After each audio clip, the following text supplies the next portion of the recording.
Subscribe करें और bell दबाएं ताकि कोई खबर रह न जाए।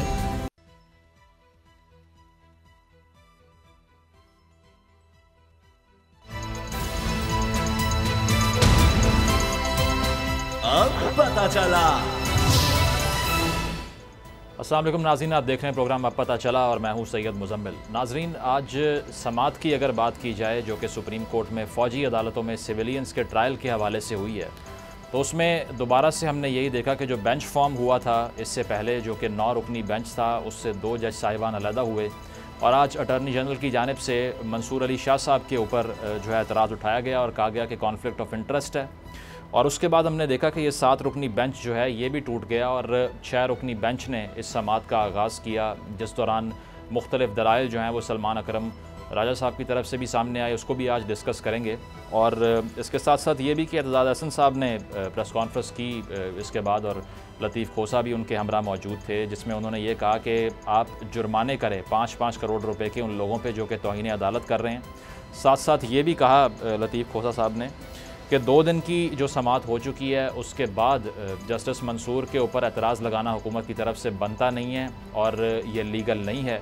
तो इसको भी आज हम डिस्कस करेंगे। और इसके अलावा हमने ये देखा कि इससे पहले पाकिस्तान की पॉलिटिक्स का जो महवर था, जो मरकज़ था, वो लंदन था, लेकिन अब वो दुबई बन चुका है और मुत्तहिदा अरब अमारात बन चुका है। उसकी वजह यह है कि साबिक़ वज़ीर आज़म नवाज़ शरीफ साहब वहाँ पर मौजूद हैं और साथ साथ मरीम नवाज़ साहिबा भी वहीं पर मौजूद हैं, बिलावल भुट्टो साहब भी वहाँ पर मौजूद हैं। और हमने ये देखा कि आसिफ अली जरदारी साहब का भी वहाँ पर पड़ाव है और कहा यह जा रहा है कि फ़िलहाल तो नवाज़ शरीफ साहब वहाँ की रॉयल फैमिली से मुलाकातें भी कर रहे हैं और उनकी वापसी का जो प्लान है उसके रास्ते में जो रुकावटें हैं उनको हटाने की बात की जाएगी। इंतखाबात के हवाले से भी जो गुफ्तगू है वो की जाएगी। और सबसे अहम बात ये कि पीपल्स पार्टी और नून लीग की जो क़यादत है, वो जो इलेक्शन का रोड मैप है, निगरान वज़ीर आज़म का बहुत बड़ा सवाल है, उसको सेटल करने के लिए आज रात नेगोशिएशन करेगी और मरीम नवाज़ साहिबा का भी इसमें किरदार होगा। तो देखना ये है कि इन अहम मुलाकातों में से क्या ब्रेक थ्रू होता है।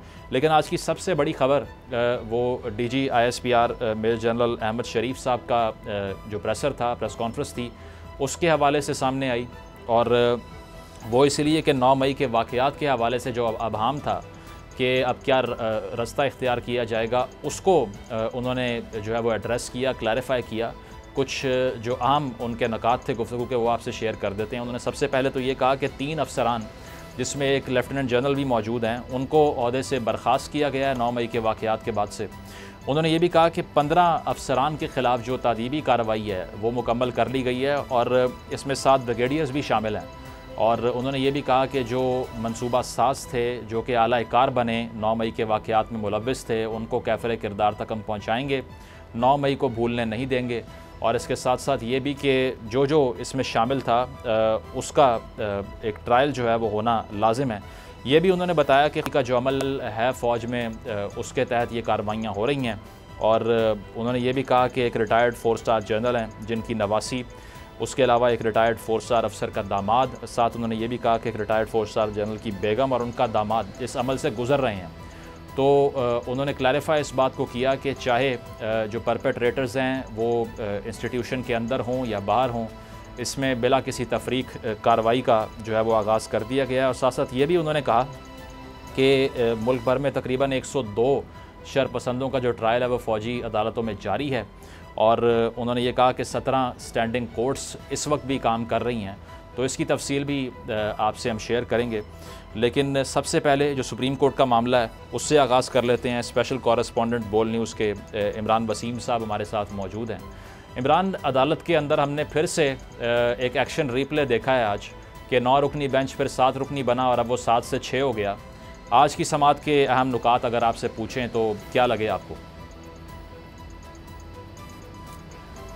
मुजम्मिल 5 से 6 पॉइंट्स हैं आज की अदालती कार्रवाई के। सबसे पहले तो क्योंकि 2 दिन के वक्फे के बाद आज दोबारा सिविलियन के कोर्ट मार्शल के खिलाफ दरखास्तों पर समात का आगाज़ हुआ। पहली समात पर जो 9 रुकनी बेंच था वो टूट गया था। उसमें जस्टिस काजी फाइसर साहब और जस्टिस सदात तारिक मसूद साहब जो हैं वो बेंच से ये कह के अलग हो गए थे कि वो इस बेंच को ना बेंच मानते हैं ना अदालत मानते हैं।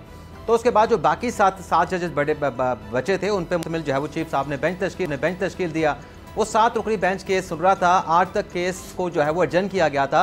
आज 9:30 बजे जब अदालती कार्रवाई का आगाज़ हुआ तो साबिक चीफ जस्टिस जवाद ख्वाजा के जो वकील थे ख्वाजा अहमद हुसैन साहब, वो रोस्टम पे आए थे। वो कुछ बात करना चाह रहे थे, लेकिन उनसे पहले अटॉर्नी जनरल साहब रोस्टम पे आए, मंसूर उस्मान अवान साहब। उन्होंने कहा कि मैं कुछ कहना चाहता हूँ। उन्होंने कहा कि जो मंसूर अली शाह साहब हैं, उन्होंने पहली समाअत पे कहा था कि अगर किसी को एतराज़ है तो वो बता दे। तो ये कह रहा था कि मेरी ज़ात की हद तक अटॉर्नी जनरल ने कहा कि मुझे तो कोई एतराज़ नहीं, लेकिन जो वफाकी हुकूमत है उसकी तरफ से मुझे इंस्ट्रक्शन दी गई हैं कि जस्टिस मंसूर अली शाह साहब जो हैं वो बेंच से रिक्यूज़ कर जाएं, क्योंकि उनके करीबी अजीज़ जो हैं इस केस में दरख्वास्त गुजार हैं। तो मंसूर अली शाह साहब ने यह ज़रूर कहा कि मैंने तो पहले दिन कहा था कि आप एतराज़ उठाएं, आज आप ये दोबारा से एतराज़ उठा रहे हैं। तो अटॉर्नी जनरल ने दोबारा से कहा कि मेरी ज़ात की बात नहीं, ये वफाकी हुकूमत की तरफ से आया। मैं तो आप पे आज भी जो मैंने पहले दिन बात की थी उस बात पे कायम हूँ, लेकिन ज़ाहिर सी बात है क्लाइंट को भी देखना है। तो वफाकी हुकूमत का एतराज़ है, तो मैं एतराज़ जो है हदायत के मुताबिक जो है वो अदालत के सामने रख रहा हूँ। इस पर चीफ साहब ने भी कुछ इजहार नाराज़गी भी किया कि हुकूमत एक मरतबा फिर जो है वो जो नंबर गेम थी, जो तनासब की गेम थी कि फैसला 4-3 से था, फैसला 3-2 से था, उसी किस्म की जो है वो कंट्रोवर्सी में दोबारा जाकर जो है बेंच को मुतनाज़ा बनाने की कोशिश कर रही है। और चीफ साहब ने, जैसे बंदयाल साहब ने कहा कि जो सुप्रीम कोर्ट का फैसला होता है उसकी मॉरल अथॉरिटी होती है। हमारे पास कोई, जिनके पास छड़ी है उनके पास भी कोई मॉरल अथॉरिटी नहीं है। तो ये आज अदालत में हुआ कि वो बेंच से मंसूर अली शाह साहब जो है वो अलग हो गए, और उसके बाद फिर 6 रुकनी बेंच, वही जो बाकी 6 जजेस बचे थे उन पर मुश्तमिल बेंच तश्कील दे दिया गया। क्योंकि अगर इसमें किसी नए बेंच का जज का इजाफा करते तो फिर होना ये था कि केस को असर-ए-नौ जो है वो सुनना था, दोबारा से दलाइल का आगाज़ होना था। तो 7 में से एक जज साहब जब रिक्यूज़ कर गए, माजत कर गए, तो बाकी 6 जजेस पर मुश्तमिल जो है वो बेंच तश्कील दे दिया गया। लेकिन इसके अंदर जो अहम पॉइंट है वो ये है कि ये जो मंसूर अली शाह साहब बेंच से अलग हुए हैं, इसके बाद मुजम्मिल साहब जो ऑडियो लीक कमीशन का जो मुकदमा है सुप्रीम कोर्ट के सामने, जिसमें 3-4 दरख्वास्त गुजार जो है वो अदालत के सामने गए हुए हैं और ऑडियो लीक कमीशन की कार्रवाई को उसमें स्टे ऑर्डर आ चुका है। 6 जून से जो है वो चीफ साहब ने रिक्यूज़ल के मामले के ऊपर, जो कि उनके ऊपर वफाकी हुकूमत का एतराज़ था, जैसे इजाजुल हसन पे एतराज़ था, जस्टिस मुनीब अख्तर पे एतराज़ उठाया गया था, उस दरख्वास्त पे 6 जून से फैसला महफूज है। आज 26 जून है, 20 जून हो चुके हैं उस फैसले को रिजर्व हुए, आज तक वो फैसला सामने नहीं आया। लेकिन मंसूर अली शाह साहब का, ठीक है इमरान, बड़ी आम तफसील ये आप बता रहे हैं, इस पे इसको मजीद भी हम डिस्कस करते हैं। लेकिन चूँकि DG ISPR साहब की जो प्रेस कॉन्फ्रेंस है उसके हवाले से स्पॉटलाइट में ख़बरें, तो आमिर ज़िया साहब ने हमें ज्वाइन किया है, तजिया निगार हैं, एनालिस्ट हैं। आमिर साहब शुक्रिया शो में वक्त देने के लिए। आपसे सवाल ये है कि आज की जो प्रेस कॉन्फ्रेंस आपने देखी और उसमें जो कैटेगोरिकली कह दिया गया है कि किसी को माफ़ नहीं किया जाएगा, साथ साथ जो मिलिट्री कोर्ट्स के हवाले से तफसील हमारे सामने है, उसमें फ़ौजी अफसरान के नाम भी सामने आए हैं, जो कहा गया है कि 3 अफसरान हैं, एक लेफ्टिनेंट जनरल साहब भी मौजूद हैं उसके अंदर। आपको क्या लगता है कि इस सारी सूरत हाल ने क्लैरिफाई किया है कुछ फ़ज़ा को, कि जो ये सोचा जा रहा था कि अब शायद कुछ ना कुछ उससे आगे बढ़ चुका है मामला, और हमने ये ऐसा होता देखा नहीं है आज, क्योंकि जिस तरह से कहा गया कि तकरीबन 102 शरपसंदों का ट्रायल जारी है इन तमाम केसेस की पादाश में। तो आपको क्या लगता है कि आगे चल के किस तरह से मामला इवॉल्व करेंगे? देखिए, एक बात तो हमें समझनी चाहिए कि 9 मई के सानहे के बाद, उस वाक़े के बाद जिसकी पूरी कौम ने इक़्तिदार होकर मजम्मत की है, उसके बाद आप ये तवक्को नहीं कर सकते थे कि आर्म फोर्सेस की जानिब से बिजनेस एज यूजुअल होगा। कुछ ना कुछ तो होना था। वो बड़ा कैटेगोरिक तरीके से उन्होंने कहा जी हम जो है उन लोगों को कैफरे किरदार तक पहुंचाएंगे जो इन वाक़यात में मुलव्विस थे। लेकिन आप ये देखें कि जो फौज का डिसिप्लिन है, आईनी डिसिप्लिन जिसको मैं कहता हूँ, कि उन्होंने उसका जो कहते हैं ना कि इत्साब का जो आगाज किया उन्होंने अपनी सफ़ों से किया, और जिसमें उन्होंने अपने लेफ्टिनेंट जनरल को, मेजर जनरल को, ठीक है ना, उनके खिलाफ उन्होंने कार्रवाई भी की, कुछ को फारिग भी किया। तो ये इस बात की इंडिकेशन है कि जो रिजॉल्व है हमारी मिलिट्री लीडरशिप का, कि हर हालत में अकाउंटेबिलिटी करनी है। अच्छा, वहाँ किस चीज़ की अकाउंटेबिलिटी हो रही थी कि फौज में अगर कोई आपसे तवक्को की जाए कि आपकी जिम्मेदारी इन हालात में पूरी करनी है और आप उस जिम्मेदारी से ओहदा बरा नहीं हो पा रहे, तो फिर यकीनन जो है उसमें अकाउंटेबिलिटी होती है। तो वो एक अकाउंटेबिलिटी हुई, तो वो that is send a very loud and clear message कि उन्होंने अपने इदारे से, अपनी सफ़ों से उन्होंने काम शुरू किया है। और ये काम देखिए, जब लेफ्टिनेंट जनरल का नाम आ रहा हो, मेजर जनरल्स का नाम आ रहा हो, ब्रिगेडियर्स का नाम आ रहा हो, ये बहुत मतलब है कि लेफ्टिनेंट जनरल तो one of the top officials होता है आर्मी का, तो उनसे अगर उन्होंने आगाज किया तो उससे आप उनका रिजॉल्व का और उस चीज का अंदाजा कर सकते हैं कि कितना संजीदा है इस मामले में। अब दूसरी बात है कि जी जो 100 से ऊपर जो शरपसंद है 102 जिनका आप तस्करा कर रहे हैं, सही, उसमें इन्होंने बिल्कुल क्लियर किया हुआ है कि जी उनको उसके जो प्लानर्स हैं जिन्होंने एग्जीक्यूट किया है उनकी अकाउंटेबिलिटी होगी, उनके साथ इंसाफ होगा। अब यहाँ पे जो एक चीज जो जरा सा टेढ़ापन आया हुआ है या जहाँ पे लोग जो डाउट का इजहार करते हैं, क्योंकि ये मामला आपको पता है सब जुडिस भी है, अदालत में भी फैसला होना है कि मिलिट्री कोर्ट्स के हवाले से कि सियासी कारकुनों का वहाँ पे ट्रायल हो ना हो, तो इस पे मैं ज्यादा अभी हम पोजीशन ले नहीं सकते, क्योंकि अदालत को फैसला करना है और जो अदालत फैसला करेगी यकीनन उसका एहतराम जो है तमाम लोग करेंगे। और जाहिर है कि अदालत को भी इस बात का अंदाजा है कि जो वाकयात हुए हैं उसको आप दरगुजर नहीं कर सकते, तो आपको एक ऐसा सिस्टम बनाना पड़ेगा, एक ऐसा रास्ता बनाना पड़ेगा कि जो लोग इसमें मुलव्वस हैं, खुसूसन कि जो बकौल हमारे DGI के जो मास्टरमाइंड है उसके जिन्होंने एग्जीक्यूट किया है, उनके साथ इंसाफ हो सके। तो ये चीजें भी देखनी है और जाहिर है कि जो भी होगा वो आइन के हिसाब से, कानून के हिसाब से होना चाहिए। हमारी एक रिवायत रही है फौजी कोर्ट्स की जिसमें दहशतगर्दों का एहतसाब हमेशा हुआ है। आमिर साहब, बिल्कुल आमिर साहब, इसके अलावा जो बड़ा एक इम्पॉर्टेंट बात जो मैंने नोटिस की वो एक ये भी थी कि कोट एंड कोट DGI ने ये भी कहा कि नौजवान को इनकलाब का झूठा नारा देकर उसके बाद में हमने देखा कि बगावत पे उकसाया गया। तो अगर हम 9 मई के वाक़यात को रिकॉल करें तो उस वक्त सोशल मीडिया को देख लें या फिर उन लोगों का मूड देखें जो कि राइटिंग कर रहे थे, जो सड़कों पे मौजूद थे, वो कहना ये था कि कोई रेवोल्यूशन आने लगी है शायद। तो आपको लगता है कि वो बुरी तरह एक्सपोज हुई है क्योंकि जिसके कहने पर ये सब कुछ हो रहा था वो खुद ही बैकआउट कर गया और उसने कहा कि मेरे लोग ही नहीं थे, तो उसको सही डिनोट किया इन्होंने फिर? मुज़म्मिल, मैंने थोड़ा बहुत मुझे मतलब है कि जो तारीख का शौक है, इनकलाबों की तारीख पढ़ी है, वो चाहे इनकलाब फ्रांस हो, चाहे वो चीन का इनकलाब हो, चाहे सोवियत यूनियन का हो, तो इनकलाब में बड़ी हमगीर एक जिद्दोजहद होती है और उसमें इस तरह का नहीं होता है कि आप लोगों में मतलब सिर्फ जोश या गुस्से की वजह से नहीं आ रहा होता, 2 दिन का एहतजाज नहीं हो रहा होता।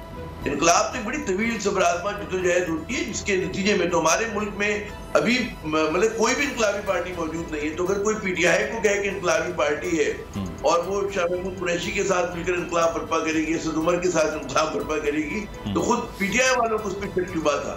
तो ना इमरान खान इनकलाबी रहनुमा, ठीक है, सियासतदान है, उसके ऊपर आप बात कर सकते हैं। तो मैं नहीं समझता कि जो लोग भी पाकिस्तान के सियासी अमल से को जानते हैं वो किसी भी तौर पर इस चीज को जोड़ेंगे इनकलाब से। फिर इनकलाब का गोल बड़े क्लियर होते हैं, उसके अंदर मतलब है कि पस्त को बाला करना होता है, बल को आखिर करना होता है। तो ये एक बिल्कुल अलग चीज थी, एक एहतजाज था और उस एहतजाज जो था वो मिसडायरेक्टेड था। आमिर साहब, एक और इम्पॉर्टेंट चीज़, बिल्कुल एक और इम्पॉर्टेंट चीज़ ये कि जब सहाफ़ी ने सवाल किया कि हमने ये देखा कि उस वक्त कोई ख़ास रेजिस्टेंस सामने नहीं आई सिक्योरिटी फोर्सेस की तरफ से, तो उसका जवाब DGI ने ये दिया कि उनकी स्ट्रेटजी ये थी कि एक ऐसा रिस्पॉन्स आए जिससे उनको सियासी फ़ायदा मिल जाए। क्योंकि ये कोट एंड कोट उनका बयान भी उन्होंने आज जो दिया, उन्होंने ये कहा कि कुछ जगहों पर ख़वातीन को भी ढाल बना के मनसूबाबंदी से आगे लेकर आ गए वो लोग। तो आपको लगता है कि इसमें भी कुछ प्रैग्मेटिज्म था कि उस वक्त ऐसा रिस्पांस ना दिया जाए जिससे वायलेंस क्रिएट हो जाए? देखिए, मेरे ख्याल में जिसकी बहुत सारे लोगों ने तारीफ की कि जितना प्रोवोकेशन था उसके हिसाब से रद्द-ए-अमल नहीं आया है और वो जो रिस्ट्रेन का मुजाहरा किया उसमें बहस हो सकती है कि कमजोर था, मजबूत था, लेकिन फौज ने अपना एक कहते हैं ना कि वो इस्तेमाल नहीं की ताकत अपने ही लोगों के ऊपर, जो मेरे ख्याल में काबिल तारीफ बात है, मैं इस चीज की तारीफ करूंगा। लेकिन यहाँ पे जो तनकीद होनी चाहिए वो हमारी पुलिस पर होनी चाहिए कि पुलिस जो होती है पहली सफ होती है, पुलिस की मौजूदगी में उसकी गैर मौजूदगी थी ना कि लोग जो है चंद सौ अफराद जो है वो कहते हैं ना गश्त करते हुए पहुंच गए उन 7 जगहों के ऊपर। तो ये एक सवाल ये निशान है। अगर इसके एम्बिट में ये चीज भी देखी जाए कि जहां पर वो एहतसाब किया गया है, फौज ने अपनी सफों में एहतसाब किया है, तारीफी कार्रवाई की है, वहां पर जो पुलिस के लोग उनकी तरफ से गैर जिम्मेदारी का मुजाहरा किया है, अगर वहां पर भी दायरा कार बढ़ाया जाए कि जनाब कैसे पहुंच गए, क्योंकि पहली सब तो वो होती पुलिस का, फौज का काम तो पुलिसिंग नहीं है ना। फौज जो है वो लाठी लेके नहीं निकल सकती, फौज जब ऑपरेट करती है उसको ऑपरेट करने का तरीका बिल्कुल मुख्तलिफ होता है। ठीक है, बिल्कुल DGI की तरफ से भी यही तासुर दिया गया कि अक्रॉस द बोर्ड एबिलिटी जारी है। ये एक ब्रेक शामिल करते हैं प्रोग्राम में और ब्रेक के बाद जो सुप्रीम कोर्ट में प्रोसीडिंग रही उससे इमरान वसीम से मजीद तफसील जानेंगे आफ्टर द ब्रेक।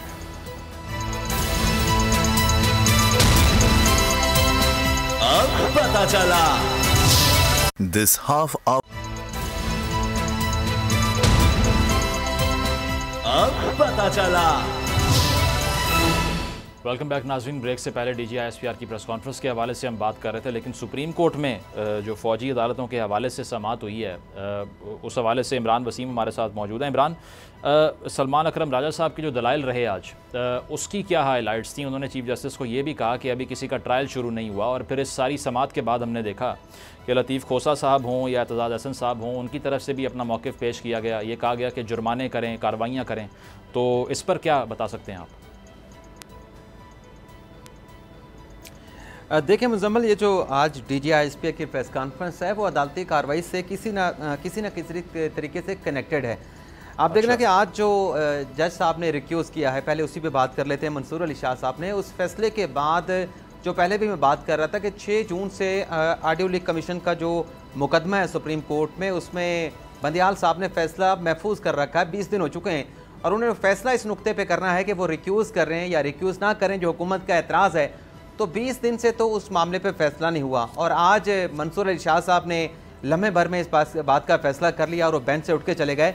लेकिन आज की समाअत के अख्ताम पर जो सलमान अकरम साहब के अपने दलाइल उनके मुकम्मल हो चुके थे, तो अटॉर्नी जनरल को रोस्टम पे बुलाया गया। उनसे जब पूछा गया कि ये जो 102 लोग जो फौजदारी अदालतों से लेके मिलिट्री अथॉरिटी के हवाले किए गए हैं, क्या उनका कोर्ट मार्शल शुरू हुआ है, उनके हवाले से क्या अपडेट्स हैं, उनका क्या स्टेटस है? तो AG का ये कहना था कि उनके हवाले से तहकीकात चल रही है, इंक्वायरी की जा रही है। लेकिन आज की जो DGI-SPR की प्रेस कॉन्फ्रेंस हुई, उसमें तो जिन लोगों की कन्विक्शन हुई है, जिनका ताल्लुक इदारे के साथ था, उसकी अनाउंसमेंट कर दी गई। साथ में ये भी कह दिया गया कि जो 102 लोग जो है वो फौजदारी अदालतों से ला के मिलिट्री अथॉरिटी के हवाले किए गए हैं, उनका कोर्ट मार्शल भी शुरू हो चुका है। यानी अदालत आज एक्सपेक्ट कर रही थी कि आज के हुक्मनामे के बाद जो मिलिट्री ट्रायल शुरू होना है सिविलियन का, वो नहीं शुरू होगा। लेकिन प्रेस कॉन्फ्रेंस से नई चीज़ सामने आई कि वो तो ट्रायल बाकायदा तौर पे जो है वो शुरू हो चुका है। तो और ये ज़बानी अहकामात थे जो अदालत में दिए गए। DGI-SPR की प्रेस कॉन्फ्रेंस को साइट करके उसका हवाला देके क्या अदालत टेकअप कर सकती है इसको, कि उस प्रेस कॉन्फ्रेंस से ये इल्म हुआ कि तादीबी कार्रवाई 15 अफसरान के खिलाफ मुकम्मल हो गई है और अदालत को बताया जा रहा है कि अभी शुरू नहीं हुई? जी देखिए, ये तो इंस्ट्रक्शन अटॉर्नी जनरल को जो दी गई, उन्होंने आज अदालत के सामने रख दी, और अदालत ने भी इस उम्मीद का इजहार कर दिया कि जब तक ये केस डिसाइड नहीं होता कोर्ट मार्शल शुरू नहीं होगा। ज़ाहिर सी बात है कि कल 9:30 बजे तक इस मुकदमे को जो है वो मुलतवी किया गया है। तो जो जिनका कंसर्न है, जो ये दरख्वास्तें लेके आए, उनके वकला हैं, सलमान अकरम राजा साहब हैं, करामत भंडारी साहब हैं, इसके अलावा जवाद ख्वाजा साहब के वकील हैं, अहमद हुसैन साहब, एतजाज़ हसन हैं, लतीफ़ खोसा साहब हैं, वो कल की अदालती कार्रवाई में इस बात का जिक्र करेंगे। और ना सिर्फ वो जिक्र करेंगे, यानी अगर उनकी तरफ से जिक्र ना भी किया गया तो बेंच से भी कोई रिमार्क्स आ सकता है, कोई ऑब्जर्वेशन आ सकती है, और अदालती कार्रवाई के आगाज़ में हो सकता है कि AG साहब को रोस्टम पे खड़ा करके पूछा जाए कि आप तो कह रहे थे कि कोर्ट मार्शल जो है वो शुरू नहीं हुआ, अभी सिर्फ तफ्तीश चल रही है, लेकिन यहाँ पे तो DGI-SPR ने प्रेस कॉन्फ्रेंस करके इस बात का एतराफ़ कर दिया है, ऐलान कर दिया है कि कोर्ट मार्शल शुरू हो चुका है। तो कल ये डेवलपमेंट भी हो सकती है।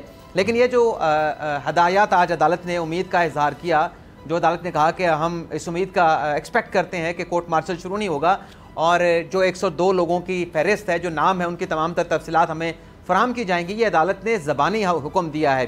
कोई कोर्ट ऑर्डर तहरीरी तौर पे जो है वो जारी नहीं किया गया। इसके अलावा जो सलमान अकरम राजा साहब ने दलाइल दिए हैं, उनके बड़े तवील दलाइल थे, और उनके दलाइल से बज़ाहिर ऐसा लगता है कि अगर हुकूमत का कोई ऐसा मकसद था कि ये केस लंबा चले और ईद की तातीलात के बाद तक चला जाए, तो वो पर्पज़ किसी तरह से ऐसे सर्व होता हुआ नजर आया कि बड़े तवील जो दलाइल दिए, 2.5 घंटे के, बल्कि 2.5 घंटे तो पहले राउंड में दिए, उसके बाद 45 मिनट मजीद उन्होंने दलाइल दिए, तो केस तो कल तक चला गया है। कल भी एक दरखास्त गुजार ने दलाइल देने हैं, और एक मंसूर अली शाह साहब के हवाले से जब 2 समातों पहले सवाल हुआ, किसी को एतराज़ है तो कोई नहीं बोला, तो आपको ये लग रहा है आपने जज ये किया कि ये डिलेइंग टैक्टिक्स हैं? उसमें मुजम्मल ये देखें कि जब मंसूर अली शाह साहब ने पूछा था, उस वक्त अदालत की फर्स्ट हियरिंग थी, अदालती कार्रवाई का आगाज था, किसी को नोटिस नहीं किया था अदालत ने। उस रोज अदालती कार्रवाई के आगाज में पूछा था, जब 2 जजेस उठ के चले गए थे, तो फिर मंसूर अली शाह जब दोबारा आके बैठे थे, उन्होंने पूछा कि मुझ पे किसी को एतराज है, तो किसी ने एतराज नहीं किया। लेकिन उस दिन की अदालती कार्रवाई के इख्तिताम पर रिस्पोंडेंट साइड को नोटिस किया गया था। वजारत दाखिला को किया गया, दिफा को किया गया, वफाकी हुकूमत को किया गया, सूबाई चीफ सेक्रेटरीज को किया गया, IGs को किया गया।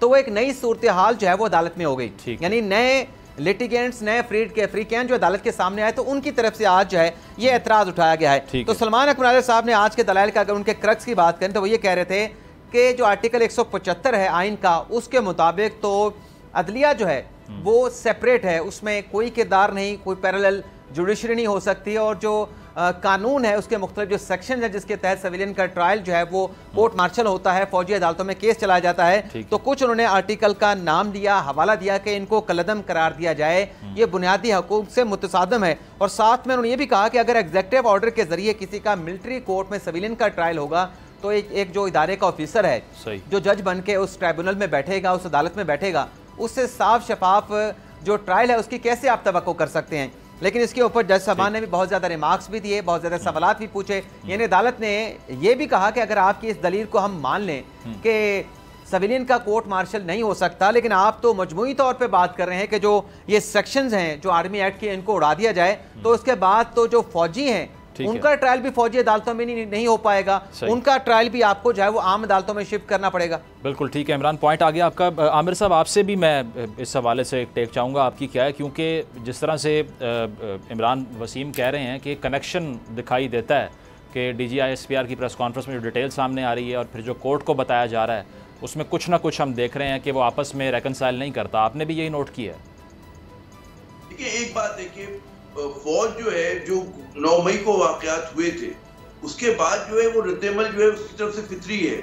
और हमारे ये भी है कि जो हमारी सिविलियन कोर्ट्स हैं, हमारे बहुत सारे इदारे, उनके ऊपर उनको इतना इत्मीनान नहीं होता है, क्योंकि हमारी प्रोसिक्यूशन और इन्वेस्टिगेशन का सिस्टम इतना कमजोर होता है कि अमूमन आप देखें कि लोग जो है निकल जाते हैं, मुल्जिमान जो है वो बाज़ औक़ात को कहते हैं ना कि पूरे का पूरा मुलव्विस भी हो तब भी निकल जाता है। तो वहां पर बात हुई कि जी ये फौजी कोर्ट्स में ट्रायल हो, लेकिन साथ साथ जो दूसरा नुक्ता नजर सामने आ रहा है वो हमें पता है कि जी उसमें ह्यूमन राइट्स का एक इशू को, एंगल को लेकर बात जो है वकील हजरात लेकर आ रहे हैं, सिविल सोसाइटी उस पर इतराज कर रही है।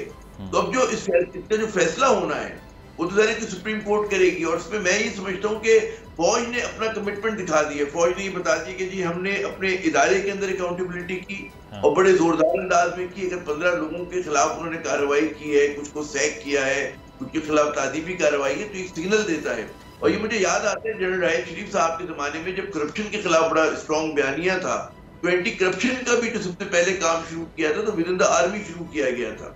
तो वो उस इदारे का दिखाता है कि जी वो क्या कर सकते हैं। अब यहाँ पर आ जाते हैं वो 100 लोग, 102 लोग जितने भी हैं, कि उनको किस तरह से, अगर वो मुलव्विस है और उन पर जुर्म साबित हो रहा है तो उनको किस तरह से सजा दी जाए। तो मेरे ख्याल में उसका कोई निकलेगा, क्योंकि ज़ाहिर है कि हमारे यहाँ सारे इदारे जो है मोहतरम है, जुडिशरी की अपनी शान है, उसकी अपना तकरीम है, इज्जत है, उसी हमारी पाक फौज का एक वो है। तो मेरे ख्याल में कोई बीच की राह निकल आएगी। लोगों ने अपने अपने कार्ड शो कर दिए। इस पे भी अभी हम अगर स्पेकुलेट करें तो मेरे ख्याल में जरा सा नामुनासिब होगा। तो लेट्स वेट, सियासतदारी ना की जाए। लेकिन मेरे ख्याल में एक कंसेंसस बहुत अहम है मुजम्मिल, वो ये है कि चाहे वो तो फौजी कोर्ट के हामी हो या सिविलियन कोर्ट के, सभी समझते हैं कि 9 मई का जो वाकया हुआ है वो काबिल मुजम्मत है। और जिन लोगों ने किया है, और ज़ाहिर इसमें पूरी जमात मुलव्विस नहीं है, कुछ जिन लोगों को तक पिन पॉइंट किया गया 100-102 लोग हैं, तो उन लोगों को अगर पढ़ कर उनके खिलाफ ड्रैग नेट वो तंग होता है तो वो चीज होनी चाहिए। अब बात की सजा हो, इंसाफ हो। बिल्कुल, 9 मई के वाकयात पे तो कंसेंसस है, और देखना ये है कि कल की समाअत अब क्या रास्ता इख्तियार करती है। इमरान वसीम, आपका बहुत शुक्रिया, आपने वक्त दिया। आमिर साहब, आपसे एक और डेवलपमेंट की बात करना ज़रूरी है जो कि अबू धाबी में हो रही है, UAE में हो रही है, और वो ये है कि जरदारी साहब भी हों, नवाज़ शरीफ हों, बिलावल भुट्टो साहब हों, मरीम नवाज़ साहिबा हों, वो सब एक ही हम देख रहे हैं कि जगह पर मौजूद हैं और सियासत के हवाले से डिस्कशंस हो रही हैं। नवाज़ शरीफ की वापसी भी डिस्कस हो रही है, इलेक्शन की तारीख डिस्कस हो रही है। आपको लगता है कि वहाँ पर नवाज़ शरीफ साहब के वापस आने के हवाले से डिबेट सेंट्रल है या इलेक्शन के हवाले से बात पहले की जाएगी? आपकी क्या इतलात हैं? पहले तो मैं आपको ये अर्ज करूँ, इस मुल्क की बदकिस्मती देखें कि जो फैसले पार्लियामेंट में और कैबिनेट में होने चाहिए असूली तौर पे, वो कहीं और हो रहे हैं। क्यों हो रहे हैं? ये मेरे ख्याल में हमारी सियासत की और हमारे निजाम की कमजोरी है कि कन्विक्टेड शख्स, अभी तक तो कन्विक्टेड है ना वो, तो कन्विक्टेड शख्स का इतना सेंट्रल रोल है उसके अंदर। अच्छा, जाहिर है कि दोनों एजेंडा है, दोनों चीजें एजेंडे पर हैं। एक तो कि नवाज शरीफ साहब की वापसी, जो मेरी इत्तलात है, वो इतने कंफर्टेबल नहीं है आने के लिए, जब तक उनको फुल प्रूफ श्योरिटी नहीं होगी कि हर चीज उनके कहते हैं हस्बे मंशा होगी, उन पे केसेस खत्म हो जाएंगे, उनको जेल नहीं जाना पड़ेगा। वो भी अभी तक श्योर नहीं है कि जनाब मैं आऊंगा तो मेरे साथ क्या सलूक होगा, क्योंकि यहाँ पर बादी पलटते हुए देर नहीं लगती। और दूसरी बात ये कि इन्होंने ठीक है कानून साजी कर ली, पार्लियामेंट ने मुतनाज़ा किस्म की कि जी 5 साल की सजा होगी उसकी और उसके बाद वो जो है इंतखाबात में हिस्सा ले सकेंगे। मगर नवाज शरीफ का केस ऐसा है कि इनकी रिव्यू की भी जो पिटीशन है वो कंप्लीट हो चुकी है, तो वो अनकॉन्विक्टेड नहीं आ सकते। वो एक कन्विक्टेड शख्स हैं, सजा याफ्ता हैं, तो यहाँ पर उनका आने खुद सवालिया निशान है। दूसरी बात है कि नवाज शरीफ साहब की जो ख्वाहिश है, जो मुझे ज़राए के जरिए पता चली, बड़ा मुस्तनद मैं आपको कह रहा हूँ ये बात, कि उनकी ख्वाहिश है कि जी वो समझते हैं कि जिस तरह उनको हटाया गया, पनामा केस उन पर बनाया गया, उन लोगों का भी एहतिसाब हो और उसमें वो मिलिट्री के उस जमाने की जो लीडरशिप है उनको स्कोर सेटल करना चाहिए, जिसको लेवल प्लेइंग फील्ड कहती हैं मरियम साहिबा, उसकी बात करते हैं वो। जी जी अजय, पहली बार नहीं हो रहा उनके साथ ये। हमेशा जब जब नवाज शरीफ साहब आए वो ऐसे बारासिंगा साबित हुए कि उन्होंने झाड़ी में सर फंसाया अपना। और उनका हमेशा जो एस्टेब्लिशमेंट के साथ रही है, वो अपने वक्त की जो लीडरशिप थी उनके साथ रही है, चाहे वो मुशर्रफ साहब हों, उससे पहले अगर आप देखें जहांगीर करामत, आसिफ नवाज, फिर अब देख रहे कि बाजवा साहब से उनकी क्या मोहब्बत का आलम था, क्या तनकीद करते थे। नहीं तो आमिर साहब जो हाई पावर कमेटी बना दी है शहबाज शरीफ साहब ने, उससे फिर तवक्कुआत नहीं है आपको कि वो सारे जो रोड ब्लॉक्स हैं कानूनी वो साफ कर देंगे उनके रास्ते से? देखिए कानूनी रोड ब्लॉक जो है वो इस तरह से साफ नहीं हो सकता कि आप जो है ब्लैक को व्हाइट कर दें, ये मुमकिन नहीं है। आप मतलब अभी भी लोग बहुत तनकीद कर रहे हैं। मुजम्मिल आप मुझसे बेहतर जानते हैं कि हमारे यहाँ जो कानून साजी गुज़िश्ता 14 माह में हुई है वो पर्सन स्पेसिफिक हुई है, वो चंद खानदानों को खुश करने के लिए हुई है ना। अब जब ये चीजें हो रही है तो चीज मुतनाज़ा बन जाती है। कल को दूसरी पार्लियामेंट आएगी, वो आके वो कहाँ पे खड़ी होगी? क्या वो एंडोर्स करेगी कि जी मतलब जरूरी तो नहीं कि ये पीडीएम जीत जाए, हो सकता है कोई और फोर्स हो। तो चले मैं कहता हूँ इम्कान 2% भी, लेकिन इम्कान तो है। और इसी चीज ने जो है नर्वस किया हुआ है नवाज शरीफ साहब को। खुद फिर नून लीग में लोग अलाइन नहीं है चीजों के मामले के अंदर, मतलब है कि वहां पर भी मुख्तलिफ लॉबीज चल रही है ना। तो नवाज शरीफ साहब का रास्ता इतना आसान नहीं है। अभी भी कहते हैं ना कि इश्क के इम्तिहान बहुत हैं और हनोज दूरी दूरस। बिल्कुल आमिर साहब, इसके अलावा भी एक रीसेंट डेवलपमेंट भी हम देख रहे हैं, जिस तरह से अभी बोल न्यूज़ की स्क्रीन पर भी चल रहा है कि जरदारी साहब की और नवाज शरीफ साहब की मुलाकात हुई है और चंद आम नकात पे अग्रीमेंट नहीं हुआ उनका। अब आपको लगता है कि ये जो निगरान वज़ीर-ए-आज़म के हवाले से ख़बरें गर्दिश कर रही थी कि जरदारी साहब चाहते हैं कि उनकी तरफ से कोई शख्सियत प्रिवेल करे इसमें, तो उस पर ये रोड ब्लॉक है, उस पर डेड लॉक है जो कि सॉल्व नहीं हो पा रहा? देखिए ये तो सिम्टम है। एक चीज बिल्कुल ध्यान में रखें कि पीटीआई की मुखालफत की वजह से ये दो रिवायती हरीफ पीपल्स पार्टी और नून लीग, जिनकी दुश्मनी और सियासी एक दूसरे से टकराव की जो है वो मतलब 25-30 साल की तारीख है। बल्कि साहब के दौर से वो पूरी तारीख शुरू थी कि नवाज शरीफ तो उन्हीं की नुमाइंदगी किया करते थे। तो वो न जरदारी साहब भूले होंगे, उनके साथ तशद्दुद हुआ, उनके साथ जो कुछ उनके केसेस बने, ना नवाज शरीफ साहब माफ करने वाले। जब पीटीआई का कांटा उनके नजदीक निकल जाता है कि डिस्क्वालीफाई हो जाते हैं, फर्ज करें साबिक वजीर आजम, और पीटीआई को जो है कॉर्नर कर दिया जाता है, तो उसके बाद फिर किन के दरमियान मुकाबला होना है? वो मुकाबला नून के दरमियान और पीपल्स पार्टी के दरमियान होना है आखिरी तजिए में जाकर। तो वो उसमें ये लोग जब फिर आखिरी उसमें मरहले में दौड़ेंगे तो एक दूसरे के खिलाफ होंगे। और उसमें पीपल्स पार्टी इस वक्त सिंध उसके हाथ में मजबूत है, साउथ पंजाब में वो गेन कर रही है, बलूचिस्तान का मुझे पता है बड़े बड़े सरदार शामिल हो रहे हैं। तो पीपल्स पार्टी बिल्कुल उसके पास ये है कि वो जनाब मखलूत हुकूमत की तरफ जा सकती है। और अल्टीमेट लूजर, क्योंकि जितने माशी पकड़े हुए हैं, जितनी तनकीद हो रही है कानून साजी की, मईशत की, वो नून लीग पर हो रही है। बिल्कुल, तो वहाँ फेस ऑफ द गवर्नमेंट वो हैं, एक दूसरे के मुकाबले होंगे आने वाले दिनों में। बिल्कुल आमिर साहब, इसके अलावा एक और इम्पॉर्टेंट चीज़ जो कि हम देख रहे हैं कि सोशल मीडिया पे भी तबसरे हो रहे हैं उसके हवाले से, और ये खबर भी गर्दिश कर रही है कि आप छोड़ दीजिए कि मरियम नवाज साहिबा कंटेंडर हैं वजारत उज़्मा की या बिलावल साहब हैं, नवाज शरीफ साहब खुद बनना चाह रहे हैं, जो है वो इस रेस में शामिल होना चाह रहे हैं। तो आप अग्री करते हैं इससे कि ऐसा इम्कान मौजूद है that he wants to come back to premiership? देखिए उनकी तो मेरे ख्याल में उनकी तो सबसे बड़ा ख्वाब होगा कि चौथी मर्तबा बने वो वज़ीर आज़म। बेटी का सबसे बड़ा ख्वाब होगा। लेकिन मैंने कहीं और भी ये बात की, मैं दोबारा दोहराता हूँ, ये बोल पे ही मैंने कही थी बोल के प्रोग्राम में कि भाई ये फिल्म 3 बार लग चुकी है और इसको कहते ना कि मुद्दत पूरा होने से पहले उतार लिया गया था। बिल्कुल, नवाज शरीफ साहब सियासी फिल्म पिट चुकी है पाकिस्तान के अंदर। हर मर्तबा आप देखिए कि इन्होंने इदारों से जो तसादुम किया, जितने मुतनाज़ा बने, अब ये नया दौर है, नए दौर में नई क़यादत आनी चाहिए, नए लोग आने चाहिए। तो उसमें अगर आप देखें तो आपको समझ में नहीं आता कि चौथी आमिर साहब नए लोग आए तो हैं वो इस्तेहकाम पाकिस्तान के बैनर के अंडर? नहीं, नून लीग में आने चाहिए। हमारी सियासी जमात कौन उसी सियासत के गिरदाब में है? सही। शायद खाकान अब्बासी क्यों नहीं लीड कर सकते? क्या वजह है कि हसन इकबाल लीड नहीं कर सकते? क्या वजह है कि वो जो है मलिक साहब, अहमद मलिक लीड नहीं कर सकते? और लोग हैं, शरीफ खानदान से निकले। आमिर साहब पार्टी इलेक्शन में बिला मुकाबला लोग मुंतखब हो जाते हैं, वो क्या करें बेचारे? मैं यही तो अर्ज कर रहा हूँ कि हमारा जो असल में जमहूरियत की कमजोरी है वो यही तो है कि हम लोग मौरूसी सियासत के बुत हम पर जो है हमारी जमहूरियत को उन्होंने यरगमाल बनाया हुआ है। तो जब तक आप जमीयत उलमा इस्लाम देख लें, अवामी नेशनल पार्टी देख लें, पाकिस्तान पीपल्स पार्टी देख लें, हकीकी जमहूरियत की अगर आप बात करें तो जनाब पार्टी इलेक्शन होने चाहिए। आपको मैं मिसाल दूं, कांग्रेस बनी थी 1885 में, उस वक्त से लेकर अब तक 60 से ऊपर उनके सदर आ चुके हैं। सिर्फ इंदिरा गांधी का दौर ऐसा था कि जिसमें उन्होंने ताकत का इर्तिकाज किया था और वो सारे उहदे अपने पास रख के बैठी हुई थी, और उसके बाद उनके बेटे और उनकी बहू ने रखा। वरना नेहरू तक के दौर में पार्टी इलेक्शन हुआ करते थे। मुस्लिम लीग ऑल इंडिया मुस्लिम लीग कायद को लोगों ने कहा कि जी आप तायात सदर बन जाए, उन्होंने मना किया। मुस्लिम लीग के इलेक्शन होते थे, सर आगा खान से लेकर मतलब है हजरत मोहानी, अल्लामा इकबाल, सब लोग सदर बने उसके कायद आजम। तो इन पार्टी क्यों नहीं हो सकता जब प्री पार्टीशन डेज में हम लोगों की रिवायत है? ठीक है आमिर साहब शॉर्टली ये जो दुबई में हम सारी डेवलपमेंट होते हुए देख रहे हैं, इससे आपको लगता है कोई ब्रेक थ्रू सामने आ जाएगा जिससे पाकिस्तान के ये इलेक्शन का मसला नंबर 1, दूसरा निगरान वज़ीर आज़म का मसला, और तीसरा मैशत का कोई मसला, इस पर कोई ना कोई ब्रेक थ्रू होगा, या आपको लगता है कि ये फ्यूटाइल एक्सरसाइज है, इससे कुछ निकलने वाला नहीं है? मेरे ख्याल में अभी एकदम तो जरूरी नहीं कि हल निकले, क्योंकि दोनों तरफ से जो है वो ब्रिंकमैनशिप होगी।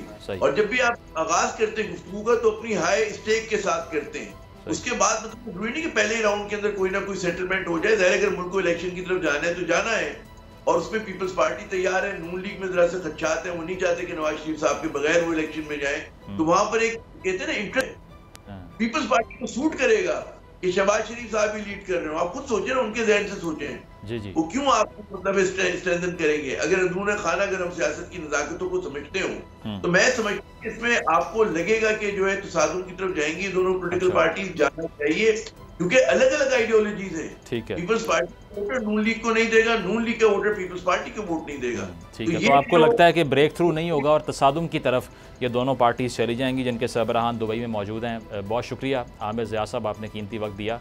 और देखना अब ये है कि इस सारी डेवलपमेंट के बाद जो इलेक्शन का बड़ा सवाल है कि आया वो इस साल होते हैं या अगले साल तक ड्रैग होते हैं, ये हल होता है या नहीं। प्रोग्राम देखने का शुक्रिया, इजाज़त दीजिए, अल्लाह हाफ़िज़। अब पता चला। तू की जाने यार अमीरा, रोटी बंदा खा जाती है। यूनान में कश्ती उलटने का अलमनाक हादसा। उदास आंखें, चेहरों पर मायूसी, दिलों में अब भी प्यारों के बच जाने की आस। मेरी दरखास्त है वज़ीर आज़म अगे जल्दी तो जल्दी मेरे बच्चे की तलाश की जाए। गम की इस घड़ी में बोल रहा अपनों के साथ, सहाफती फराइज को निभाते हुए पहुंचाई हर खबर अवाम तक। और यूनान में महाजरीन के जहाज को हादसे के बाद अब रेस्क्यू ऑपरेशन खत्म हो चुका है। बोल की खबर पर FIA की बड़ी कार्रवाई, इंसानी स्मगलरों के खिलाफ इक़दामात करते हुए गिरफ्तार कर लिया।